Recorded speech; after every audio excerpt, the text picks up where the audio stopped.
What's it like being Ant's teammate right now?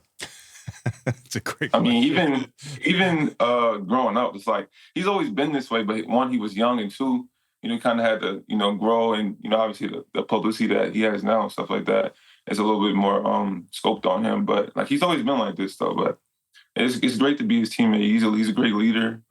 He's a young leader, and the thing is, like, he's super young, and he knows how to lead, and he knows how to communicate. He knows how to build his teammates. He's just a guy that you obviously want to have around. Like it speaks for itself. There's a maturity. There's still like a joyful and childlike nature to I think some of the shit talking and just like fully being himself, which I find fascinating because it's contrasted against this real maturity and leadership. Right. In terms of the game itself, how have you seen him grow this year in terms of his game, and how has that matured?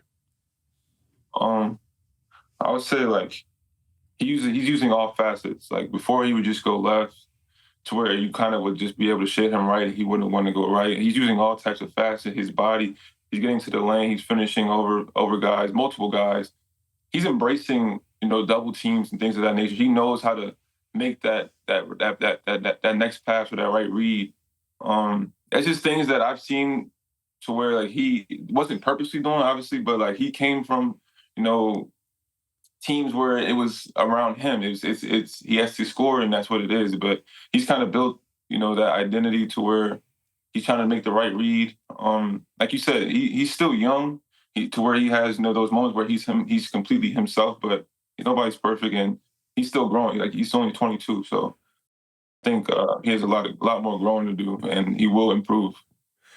A lot of the joy stuff, the trash talking, a lot of that stuff has gone viral. I said the other day, and I sometimes I have to commentate on things, and I don't mean to speak for teams and players, but it's just observational, if that makes sense. Yours is experiential. And so I this is an important question for me just to know. I said it feels like the leadership piece goes beyond just talking to your teammates. The leadership piece goes beyond the work you put in.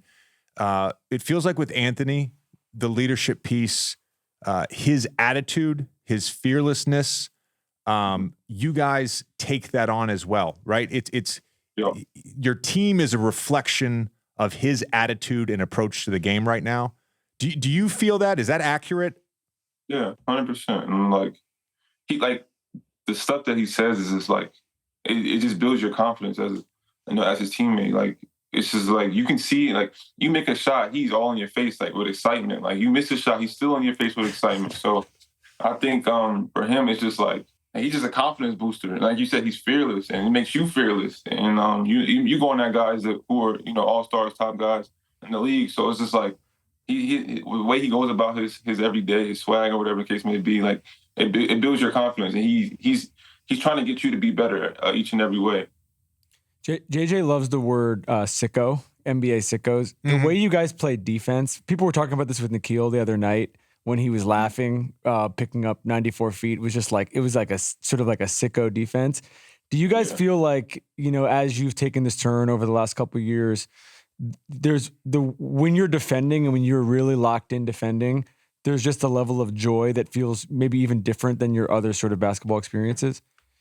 Yeah, 100%. It's like, to get that stop is like, honestly, like I used to hate playing defense. Like now it's like, I embrace it. I like playing defense. I like to make the guy in front of me uncomfortable. I like to, I want him to feel my presence. I want him to know like I'm here. So like we all have that same edge and so forth. So, and I think that came from Rudy. Like, he talks about defense all the time. And that's kind of why he is Defensive Player of the Year. So he kind of embraces that as well. And, he kind of shifts that down to us. And, like I said, I used to hate playing defense, but now it's just like really like something that I know you need to win. Like you need defense. That's our identity. So it's exciting, and you get a rush from getting that stop, or that clip where him and Jaden was in that trap, and that like stuff like that. Just you get a morale from.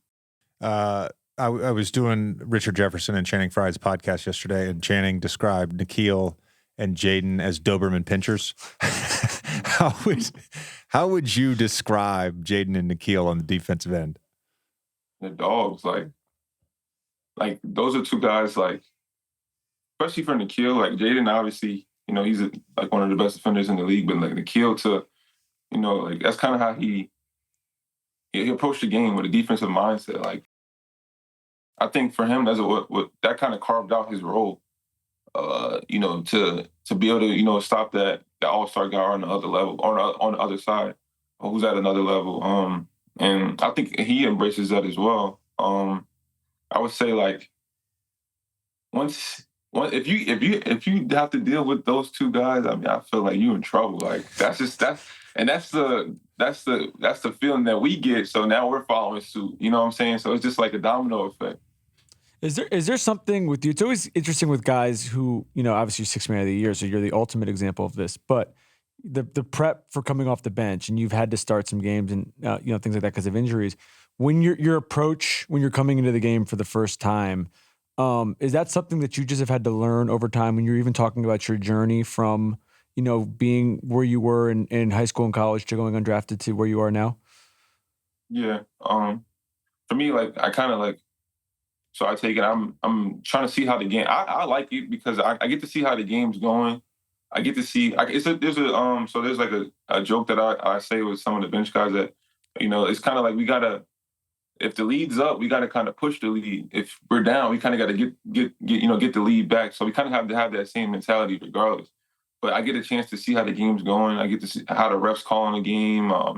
I just get a feel, and I'm able to, impact the game any way, shape, or form, whether it's scoring, rebounding, down on the floor, loose ball, steals, like whatever the case may be. So I get a chance to, analyze the game from that aspect. Going into the fourth quarter of game one, what was your mindset? I think you had 2 going into the fourth and had 14 in the fourth. Yeah. So I kind of explained to them, or even to Jaden, that's my man's for real. So I was explaining to him, like, I didn't feel like my impact was felt in the Suns game.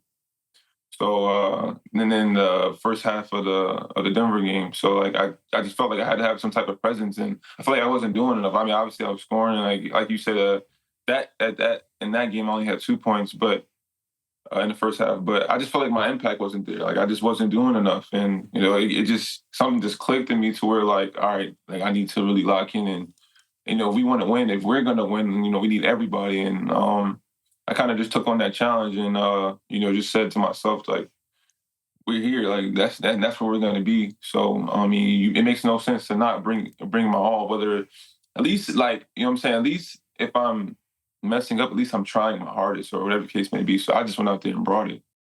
I played different roles in my career. Barely a rotation player, kind of a rotation player. I started for a number of years. I played Sixth Man for a number of years. Is there something about being the Sixth Man and the mentality behind it? And every guy is different. Every bench player is different. But there is something, at least how I approached it, was like an energy shift. It wasn't necessarily even about making shots, missing shots. Certainly I wanted to make my shots. But I think about a guy like TJ McConnell. He was another example of like when he checks in the game, there's an energy shift, right? If we're playing, when I was playing, if we're playing stagnant offense, I'm going to fucking run around. I'm just going to run around and create some energy, create some ball movement, and hopefully that affects our offense, right? I'm going to take a charge. There's something that's as simple as coming into the game with more energy than anyone else. Right. And that's kind of how I view it, to just make a huge impact. That's kind of how, like I said, whether it's diving on the floor, cutting, rebounding, steals, guarding the best player, it's kind of how I view it as well. I mean, it was definitely a mindset shift for me once I got into this position because, like, growing up, obviously being McDonald's and so forth and so on, I had the ball in my hands, you know what I'm saying? So, it definitely was a mindset shift, but it wasn't too hard to shift that mindset once I understood my role. But definitely, I think impact is key when you're in that role. You mentioned this after game one of this series about Ant, particularly about his late game execution. But do you think that everybody knowing their role in terms of you guys, just improvement in that in general throughout the season and in the playoffs for sure, has been just what we're talking about everybody sort of knows what they're supposed to be doing and just kind of like executing within themselves? Yep, 100%. And we get that confidence from, like we talked about before, Ant. Like, he's telling us, like, we can't win. Like, he's gonna do him. Obviously, Cat's gonna do him, but we can't win this game without everybody. And we need y'all to execute whatever, any, you know what I'm saying, type of fashion, you know what I'm saying, anything you guys can do, impact and execute. Like, you guys are the X factors. You guys are key. Like, a lot of stuff goes through you guys, and he instills that confidence in each and every one of us. So I think that's huge. I'm really fascinated by this. I truly am. That a 22-year-old has embraced and taken on, and maybe it's natural, but it's just taken on that large of a leadership role where and it sounds so simple, Naz, but it's giving your teammates clarity of purpose, right? Right. It's Nickeil going into a game, this is what I have to do to help us to win. You going into a game, this is what I have to do to help us to win. Rudy, whoever it may be, that clarity of purpose, I mean, that is massive in the NBA. Yeah. It's obviously massive in the NBA playoffs as well. Yeah. And I want people listening and watching this to understand, I'm not saying that's rare, but that's certainly not on every team. And that's not even necessarily on every good team. That every player has clarity of purpose. Like you said, like at 22 alone, like, you know what I'm saying? You have guys like Mike, Rudy, they're in their 30s, but like he's at 22 and he's accepting, embracing, and knowing what it takes to, get to that next level or to win. So it definitely is huge to, have that. And watching, like I said, I've been watching this for 3-4 years now. So like just to see the way he's grown and each and every step is crazy.